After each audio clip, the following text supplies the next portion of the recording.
Merry Christmas, everybody. Hey, I wanted to send a quick note and just say thank you. Thank you to everybody that's checked on me. It's been kind of a different Christmas. It's the first Christmas without most of my family.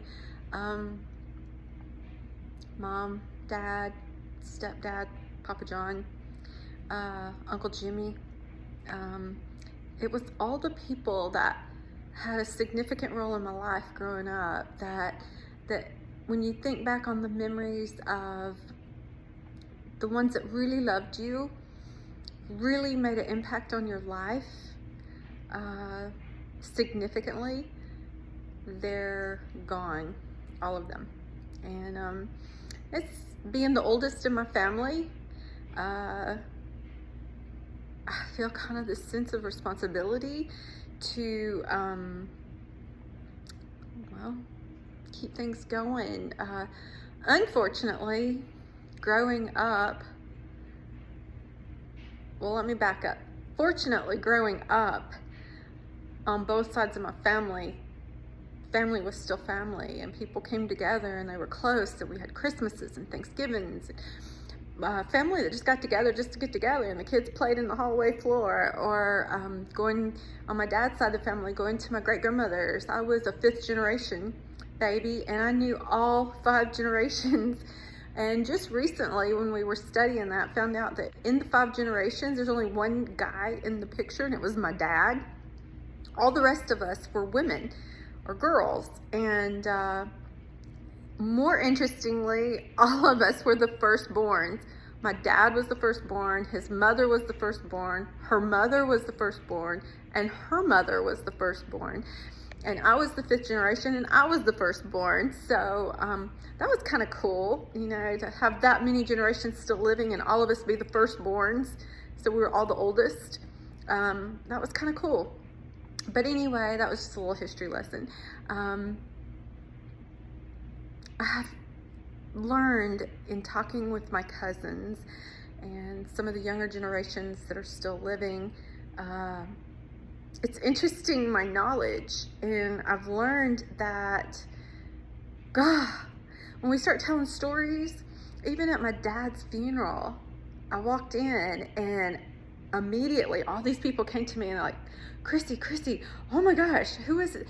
We know you'll know who this is. And they took me over to a book, and it was my dad's photo album that he had kept of like all his favorite pictures and favorite moments. And as I'm looking through the book, I know every picture. It brings back memories. I can tell stories. And it was, I just kind of looked, and I was the only one. And with my uncle just passing recently, I'm not the only one, thank goodness. In that side of the family, ancestry was important. And my uncle, among the guys in my family, my guy cousins, he just was more of a man's man, and he communicated with them. And I'm so blessed to know they all shared military backgrounds and were close.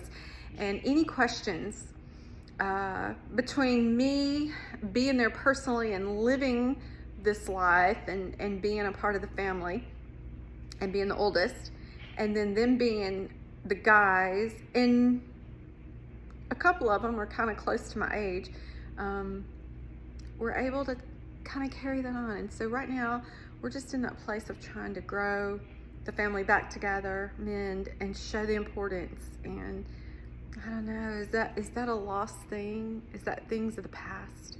Does every family go through that? Like, wow, we should have been closer.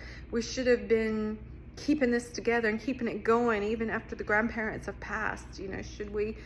Yeah, we should have. Yeah, we should have. And I know that things happen in your family, but is it so bad to not see them ever again? Is it so bad to, I know I've been through some really trying times with my family, and went through a lot of spells of madness, and I don't want to call it pride, but we get a little, we think a lot more of ourselves, and we get mad and we go, oh, they should apologize to me. Well, you know what? Is it better to be right, or is it better to have peace? And really, who are you hurting? Are you hurting you? Or are you hurting your children and your children's children, because they won't know that lineage because you held a grudge.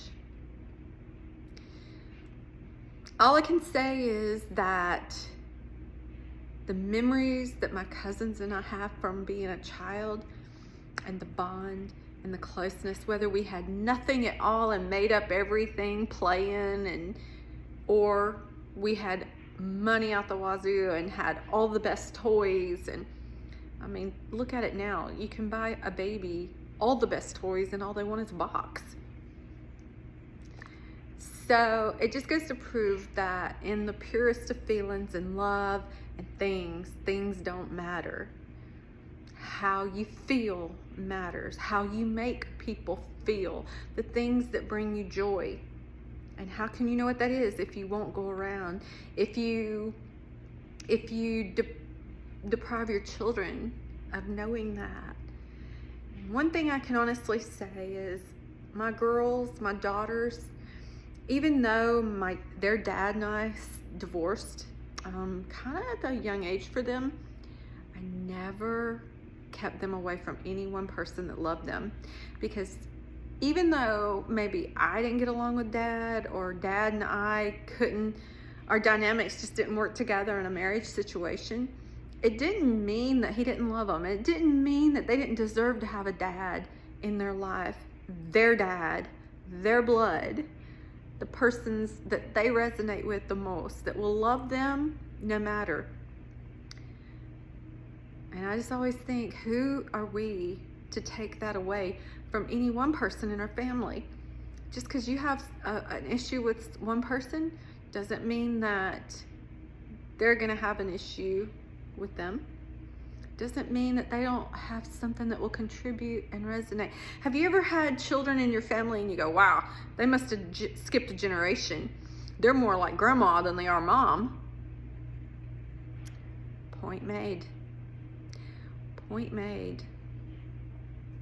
But at the end of the day, are you like mom, or are you like dad? Or are you like your grandma? Are you like your grandpa? Are you like your mom's side of the family? Or are you like your dad's side of the family? Does it all even matter? Are you like Jesus? I think we should all strive to be like Jesus.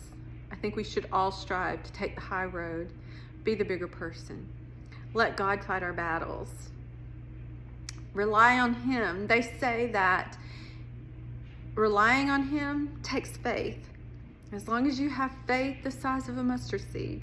But when you go in life trying to wrong all the rights, you try to control the outcome, you try to make the crooked places straight, then you're not having faith in God and in His divine plan and His perfect timing. And I'm just here to say that His timing and His divine plan is perfect. No matter, the diamond is from a coal created by pressure. If you're feeling pressure, if the enemy is coming at you 3 ways to Sunday, there's a reason. There's a reason. You have something really great. You have something really great. And if you have something really great, your children have something really great, your family has something really great, and everybody goes through hard times. Everybody has hurts. But I'm here to tell you, when you can look at each other, there's nothing in the world like the big hug from a family member that's known you your whole life, and you show mercy, they show mercy to you, you give them grace, they have grace over you. That's bonding, that's loving. And you know what? Every time you do that, you're making another memory. You're creating another moment to share in the future with your children. And what are you teaching your kids? How to be the best of them they can be, which is what you're striving to do, right? That's what God, Jesus, the Holy Spirit strives to do in us.